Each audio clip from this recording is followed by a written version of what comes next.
सो भाई लोग कैसे हो। बेसिकली 2 दिन तो मैंने वीडियोस बनाई कैंडल स्टिक्स के ऊपर, तो मुझे लगा कि थोड़ा सा उस पर ब्रेक मारते हैं, उसको फिर थोड़ा आगे थोड़े दिनों में करेंगे, क्योंकि जो भी सिखाया पहले वही तो सीख लीजिए।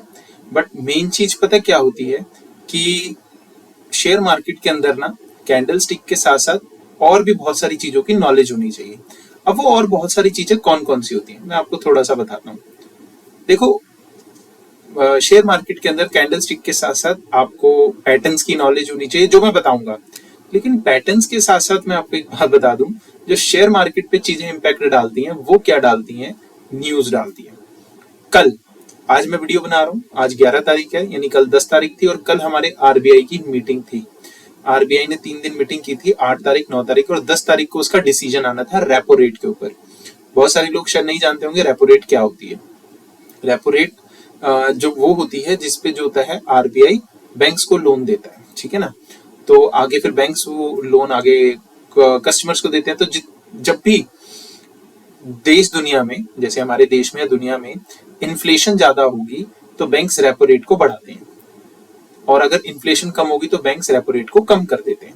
रेपो रेट बढ़ाने से वो चाहते हैं कि लोगों के पास कैश कम जाए, क्योंकि लोन महंगा हो जाएगा, और अगर लोन महंगा होगा, लोगों के पास कैश कम जाएगा तो लोग खर्च कम करेंगे, और अगर खर्च कम करेंगे तो ऑब्वियस सी बात है डिमांड कम होगी, सप्लाई ज्यादा होगी, तो इन्फ्लेशन को वो कंट्रोल कर सकेंगे।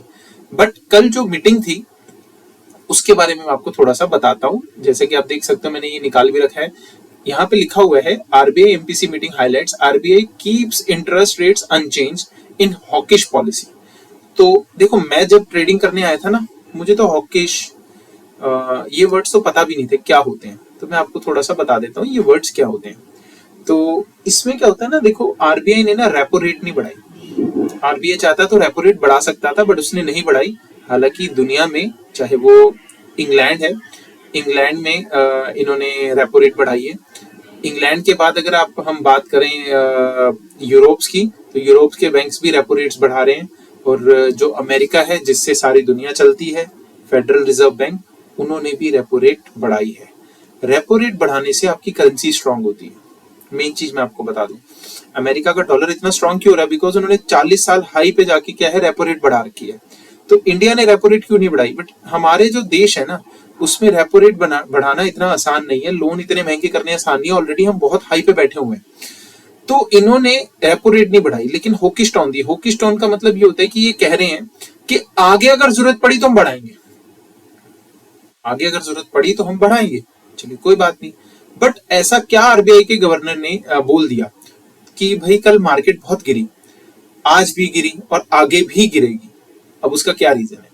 आरबीआई गवर्नर ने पहली चीज क्या बोली? आरबीआई गवर्नर ने बोला कि भाई हमारे जो इकोनॉमी का जो फोरकास्ट होता है कि भाई जीडीपी जो है इतनी ग्रो करेगी, उन्होंने बोला तो सही, बट उन्होंने ना बीच में कंटिंजेंट चीजें बोल दी। कंटिंजेंट का मतलब ये होता है कि भाई कुछ अगर आसार खराब ना हुए तो भाई हमारी जो जीडीपी है वो उस हिसाब से ग्रो करेगी, जो हम एक्सपेक्ट करके चल रहे हैं 6.9%। मे बी यही है, मैं कंफर्म नहीं कह सकता, जितना मैंने सुना 6.9 है। चलो कोई बात नहीं। फिर उन्होंने बोला आने वाले क्वार्टर्स में, इस क्वार्टर को मिला के आने वाले क्वार्टर्स में महंगाई बढ़ेगी, अपना उसका फोरकास्ट दिया। महंगाई बढ़ेगी तो आपको पता है महंगाई बढ़ने से क्या करना पड़ेगा, रेपो रेट बढ़ाना पड़ेगा।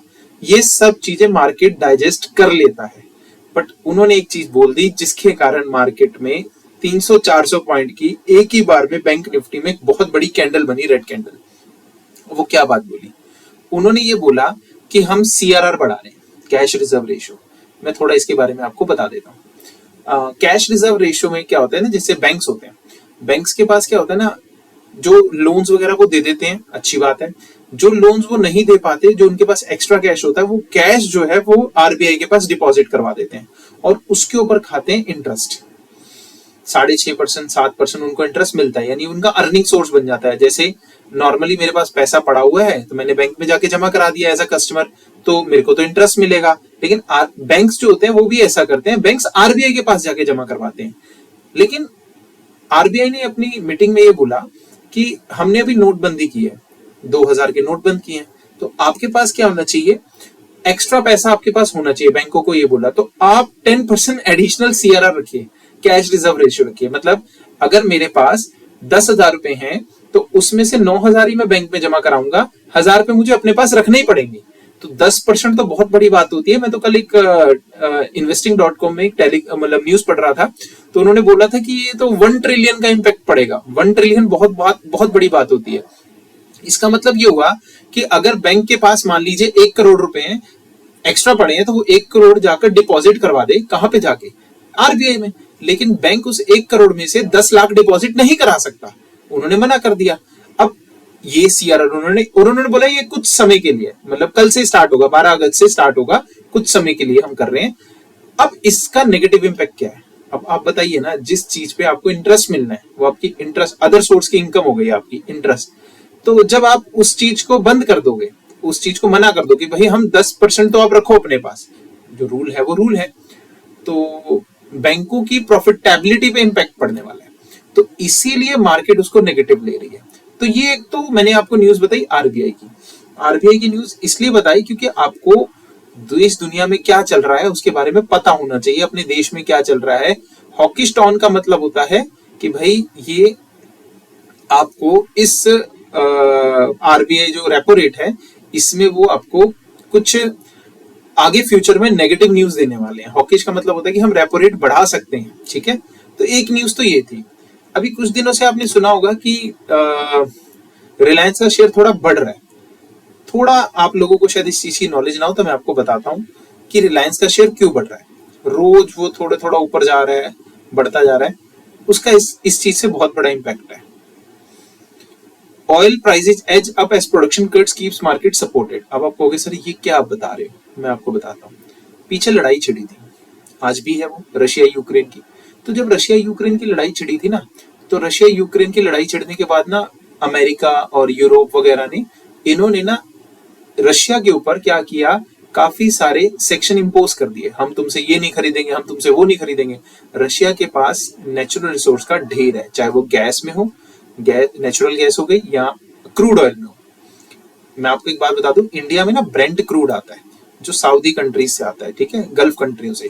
क्रूड ऑयल जो होता है ना, ये मैक्सिमली रशिया से बाकी कंट्रीज में सप्लाई होता है, यूरोप्स वगैरह में।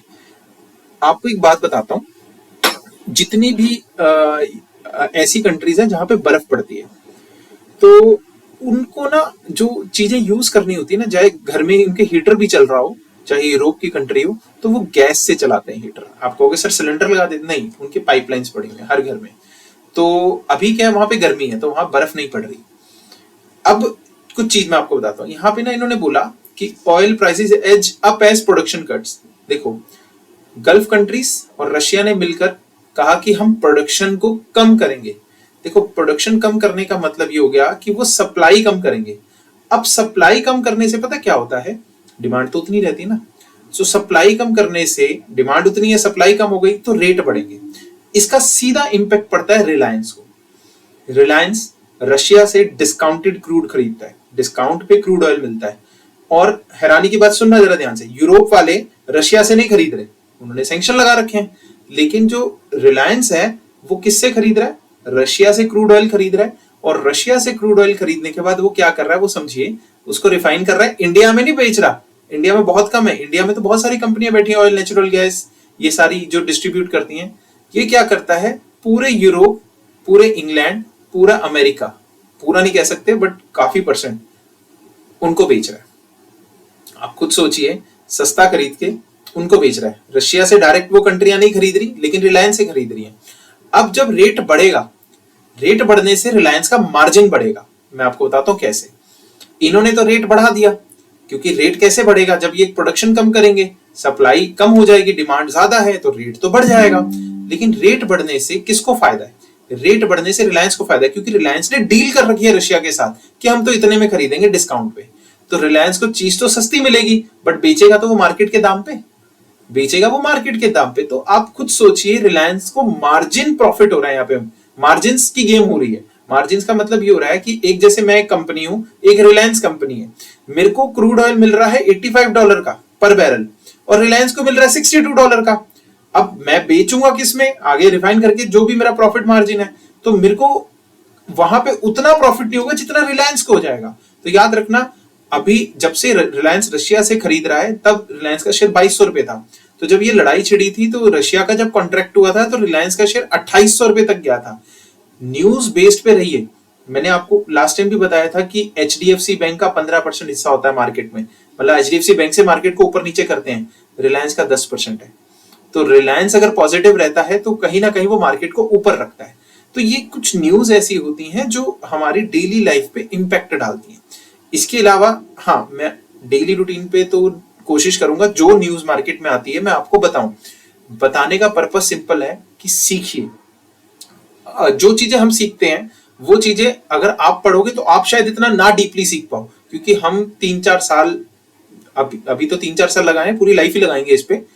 बहुत कुछ इसमें इन्वेस्ट कर रहे हैं, बहुत सारी हम मेहनत करते हैं इसके ऊपर। वीडियोस को देखा करें, समझा करें, और याद रखिएगा जितनी नॉलेज लोगे ना, जितनी नॉलेज उतनी कम है, और नॉलेज आपको जितनी मिलती रहेगी उसका यूटिलाइजेशन करें। यूटिलाइजेशन कैसे होता है, दूसरों को बताएं। दूसरों को बताओगे ना तो खुद याद रहेंगी चीजें, ठीक है ना। बाकी मैं कल आगे और वीडियोस बनाऊंगा। मैं आपको बताता हूँ, मैंने आपको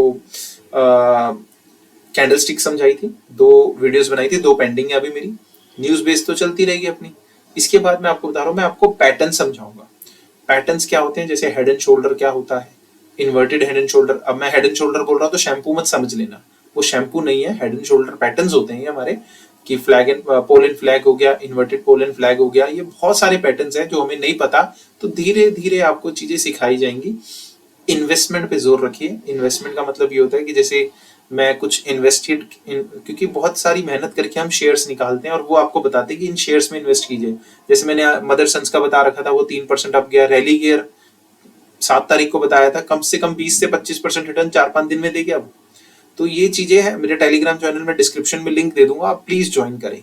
सो मैं आज इतना ही आपको बताया हूँ, जो भी चीजें मैंने आपको बताई हैं प्लीज इनको पढ़िए और समझिए, ठीक है। Thank you so much.